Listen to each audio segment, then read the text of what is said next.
What's up, guys? Golden Knight here. Have you already found your style?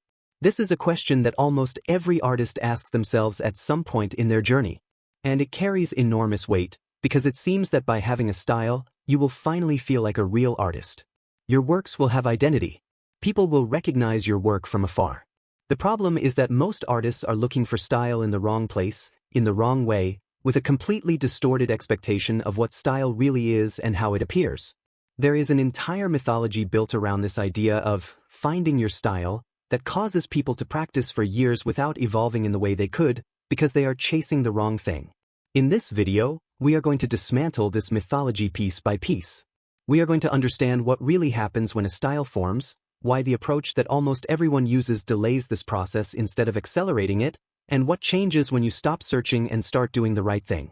If you have ever wondered why, after so much time drawing, you still feel that you do not have a clear visual identity, the answer is here.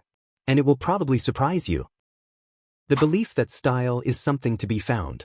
There is a word in the title of this topic that already reveals everything about the problem. The word find. We talk about finding your own style as if it were a lost key in some drawer, as if at some point in your artistic journey you would stumble upon it and suddenly everything would make sense. This metaphor seems harmless, but it completely shapes the way people behave. When you believe that style is something to be found, you assume a passive posture. You wait for it to appear.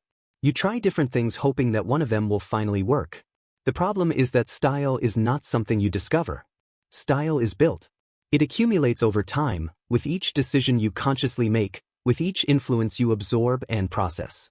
The artists who have recognizable and strong styles got there because they made thousands of choices over time, and those choices added up in a direction. The point is that most of those choices were unconscious, which creates the illusion that the style simply appeared. When you understand that style is built and not found, your posture changes completely.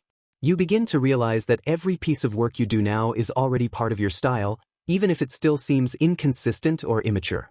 This shift in mindset is small in theory and enormous in practice, because it determines whether you are going to build something real or remain in a permanent search mode. The mistake of copying other people's styles without understanding what generated them. Almost every artist goes through a phase in which they try to copy the style of someone they admire. And that is not wrong in itself. Copying is one of the oldest and most efficient forms of learning. The problem begins when copying becomes a long-term strategy. When you spend months trying to draw exactly like a specific artist because you think their style is the one you want to have. Because at that moment you are not building anything. You are living in someone else's house and calling it your own. What most people do not realize when they try to replicate a style is that style is the visible result of an internal process that you do not have access to. When you look at the work of an artist you admire and try to imitate its appearance, you are copying the surface without understanding the structure underneath. You do not know which influences shaped that artist. You do not know which technical limitations they had at the beginning and how they worked around them in a way that became their trademark. You only see the final result, and you try to reproduce that result without having lived through any of the steps that led to it. You can get close to the appearance, but you will never understand the process, and without understanding the process, you cannot adapt, you cannot evolve, you cannot make it yours. The artist you admire arrived at their style because they solved specific problems in their own way. When you try to copy the result without solving the same problems, you are left with an empty shell. And an empty shell has no identity. It only has borrowed appearance, and borrowed appearance never sustains a creative career for very long. The solution is not to stop studying other artists.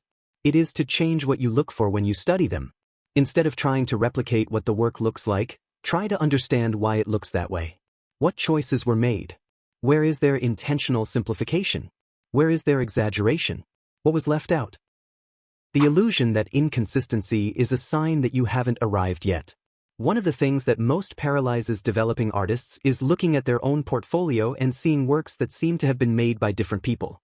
One drawing more cartoonish, another more realistic, one with vibrant colors, another almost monochromatic, a simple composition here, something more complex there.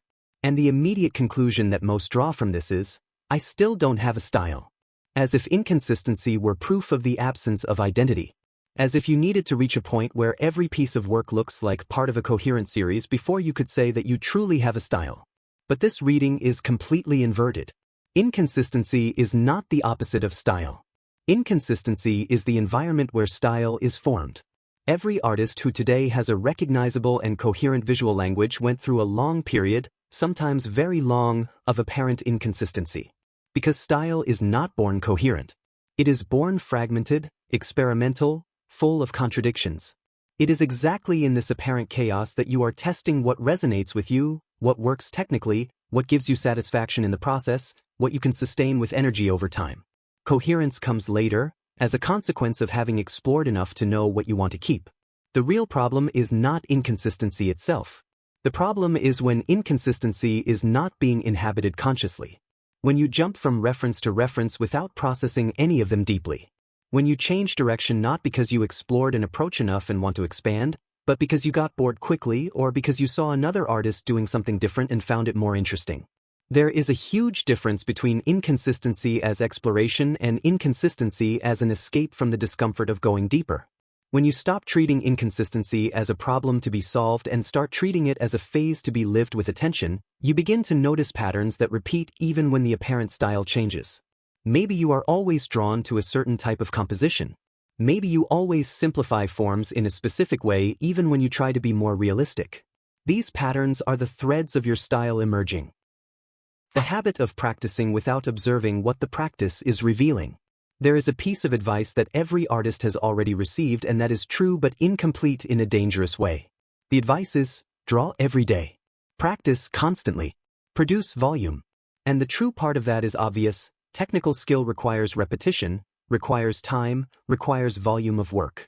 But the part that no one adds is that quantity of practice without active observation of what that practice is producing is like walking in circles thinking you are making progress because you are moving. You can draw every day for years and never leave the same place if you are not paying attention to what your drawings are telling you about yourself.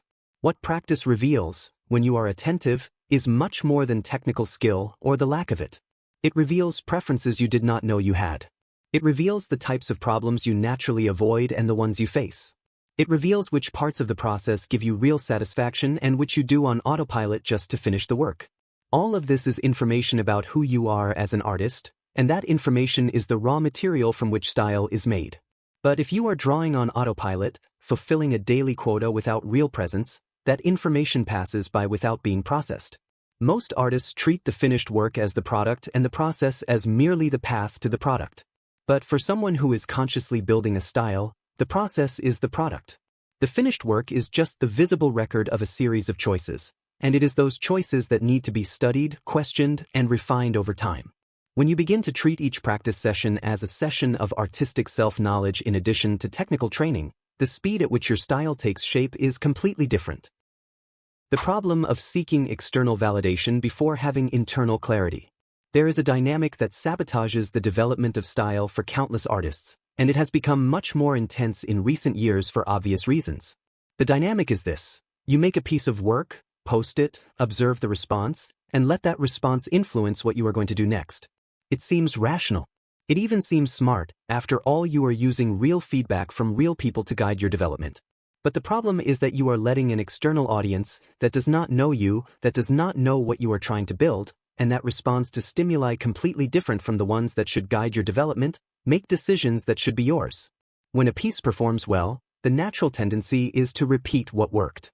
And when you repeat what worked not because it resonated with something genuine in you, but because it generated approval, you are essentially outsourcing your artistic identity. You are letting the algorithm or the audience or the numbers define who you are as an artist.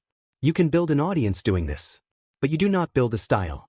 What makes this even more complicated is that external validation is not exactly an enemy of artistic development. Feedback has value. Knowing that your work communicates what you wanted to communicate has value. The problem is seeking validation before having clarity about what you are trying to do. When you do not know what you are building, any external response becomes a direction. And a direction that comes from outside and changes randomly takes you nowhere. Developing this internal clarity is a process that requires time away from external judgment. It requires periods of work that are not posted, not shown, not evaluated by anyone other than yourself. It requires that you learn to have an honest conversation with yourself about what is working and what is not, without depending on likes or comments to have that answer. This is difficult in a culture that has built entire infrastructure around instant validation. But it is necessary. The moment you stop searching. When you stop searching for your style and begin to work with real presence in what you are doing, style begins to emerge. Not because you found it, but because you finally created the conditions for it to form. Because style needs repeated decisions to exist, and repeated decisions need presence and commitment to happen, and presence and commitment are only possible when you have stopped treating the now as provisional. All the points we went through throughout this video point in the same direction, inward, toward the work you are doing now, toward the choices you are making today. You are not going to find your style. You are going to build it, one decision at a time, one finished work at a time, one conscious choice at a time. And this process has already begun. It began even before you watched this video, and it continues now in the next piece of work you are going to make. The only difference is that now you know what is happening while it happens. And that changes everything. If this video helped you in any way, don't forget to leave a like, subscribe to the channel, and turn on the notification bell so you don't miss the next ones. Thanks so much for watching all the way through. Don't forget to take a look at the description. There are several important links there that can help you even more. See you in the next video.